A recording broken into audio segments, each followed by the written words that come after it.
Hello बच्चों, कैसे हो आप लोग?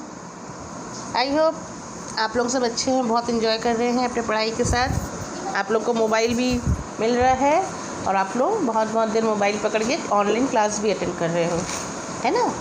नहीं तो मम्मी पापा ज़्यादा देर मोबाइल नहीं देते। अच्छी बात है, मोबाइल लेके ज़्यादा नहीं बैठना चाहिए। थोड़ा सा मोबाइल में पढ़ाई कर लो, थोड़ा सा खेल खेल लो, कोई सा गेम खेल लो, है ना? स्कूल से कुछ मैसेज आया है वो सब देख लो।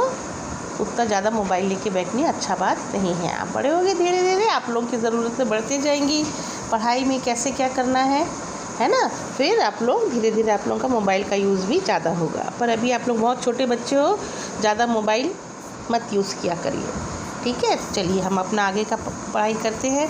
अभी तक हम आपके पाठ्य पुस्तक को, है ना, तो हमारा इसमें 3 पाठ ख़त्म हो गया है। अब हम व्याकरण की ओर चलते हैं। व्याकरण का हम थोड़ा सा पढ़ाई करते हैं, है ना? तो व्याकरण के बारे में आप व्याकरण जो दिया हुआ है वो सब आप लोग क्लास 1 से पढ़ते आ रहे हैं, तो इसको हम थोड़ा और विस्तार में पढ़ेंगे। तो हमारा सबसे पहला व्याकरण का टॉपिक है, विषय वस्तु है भाषा और व्याकरण। चलिए आप लोग ये वीडियो देखिए, उसके बाद हम इस बारे में बात करते हैं। Language and grammar। माँ ने अंशु से कहा, बेटा देखो आज मैंने तुम्हारी पसंद का खाना बनाया है। अंशु खुशी से उछल पड़ा। माँ, आप दुनिया की सबसे अच्छी माँ हो। माँ, अंशु, आपको दुनिया का सबसे अच्छा बेटा बनना है।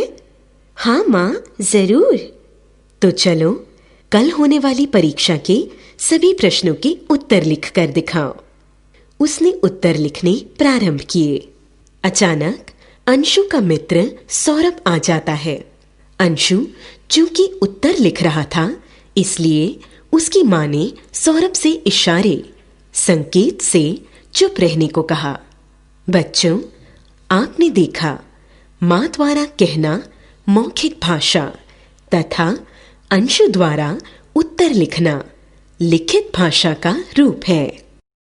मन की बात दूसरों तक पहुंचाने और दूसरों की बात को समझने का साधन भाषा कहलाती है। भाषा के मुख्य 2 रूप होते हैं, भाषा, मौखिक भाषा, लिखित भाषा। मौखिक भाषा, जब हम बोलकर अपनी बात दूसरों तक पहुंचाते हैं और दूसरों की बात सुनकर समझते हैं, तब वह भाषा का मौखिक रूप कहलाता है। विशेष, मौखिक रूप में बोलना और सुनना आता है। लिखित भाषा, जब हम लिखकर अपनी बात दूसरों तक पहुंचाते हैं और पढ़कर उसका अर्थ समझ लिया जाता है, तब वह भाषा का लिखित रूप कहलाता है। विशेष, लिखित रूप में पढ़ना और लिखना आता है। भाषाएं। प्यारे बच्चों, आपको बताते हुए हमें हर्ष हो रहा है कि आपकी प्यारी प्यारी हिंदी देश के अनेक भागों में अधिक से अधिक लोगों द्वारा बोली जाती है। इसीलिए यह हमारी राजभाषा है। हम सभी प्रतिवर्ष 14 सितंबर को हिंदी दिवस मनाते हैं। भारतवर्ष बहुत विशाल देश है, इसलिए अलग अलग प्रांतों में अलग अलग भाषाएं बोली जाती हैं। गुजरात, गुजराती। पंजाब, पंजाबी। बंगाल, बंगाली। महाराष्ट्र, मराठी। आंध्र प्रदेश, तेलुगु। असम, असमिया। प्रत्येक भाषा को अलग अलग तरीके से लिखा जाता है। लिखने के इसी ढंग को लिपि कहते हैं।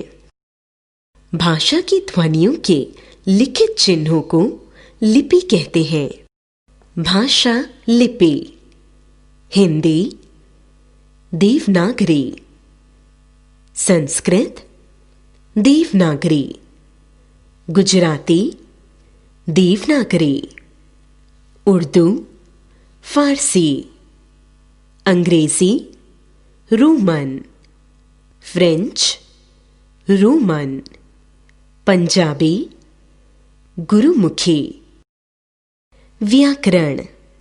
बच्चों, आपने देखा होगा कि अधिकतर हम सभी अनजाने में भाषा का अशुद्ध प्रयोग करते हैं। जैसे मैंने दिल्ली जाना है। इस वाक्य में हम सर्वनाम संबंधी अशुद्धि कर रहे हैं। शुद्ध वाक्य है मुझे दिल्ली जाना है।